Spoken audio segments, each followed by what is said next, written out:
সুপ্রিয় দর্শক, আসসালামু আলাইকুম।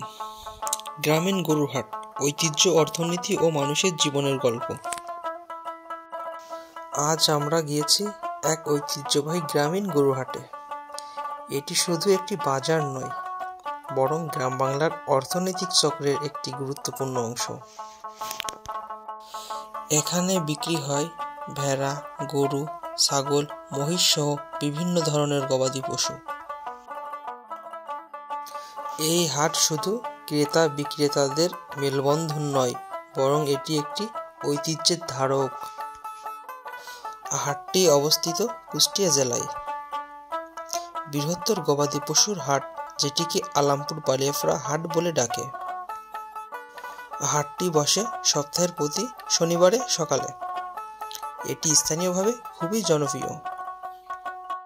হাটের পরিবেশ: গরুর ডাক, ক্রেতা বিক্রেতাদের হাঁক ডাক এবং মানুষের ভিড়ে এক চঞ্চল পরিবেশ তৈরি হয়। চারপাশে গরু মহিষের দড়ি টানাটানি, দামাদামি ও খুশির মুহূর্ত প্রতিটি কোণেই চোখে পড়ে। একটি ভেড়ার দাম শুনতে চাইলাম ব্যাপারীর কাছে। 10,000 চাই, বললেন বিক্রেতা।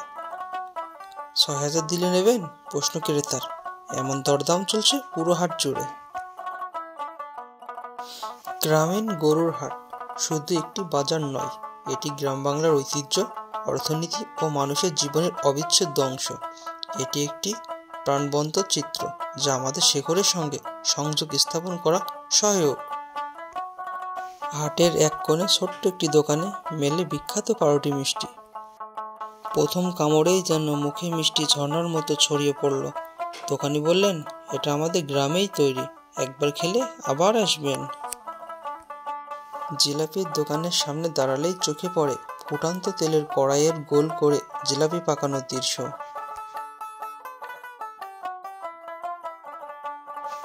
তাজা গরম জিলাপি, সঙ্গে গায়ে লেগে থাকা চিনি সিরাপের মিষ্টি ঘ্রাণ। লোভ সামলানো সত্যিই কঠিন। হাটের স্টলে মুসমুসে পেঁয়াজু আর আলুর চপ সাজানো থাকে। ভাজার সময় ঘি মশলার মিশ্র গন্ধ যেন সবাইকে টেনে আনে। তক্ত দুপুরের একেবারে শেষটা রাঙিয়ে দেয় আখের রসের স্বাদ। হাটে মেশিনের চাপে তাজা আখ থেকে রস বের করে পরিবেশন করা হয়।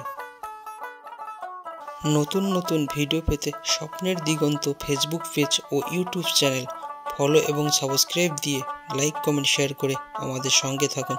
ধন্যবাদ।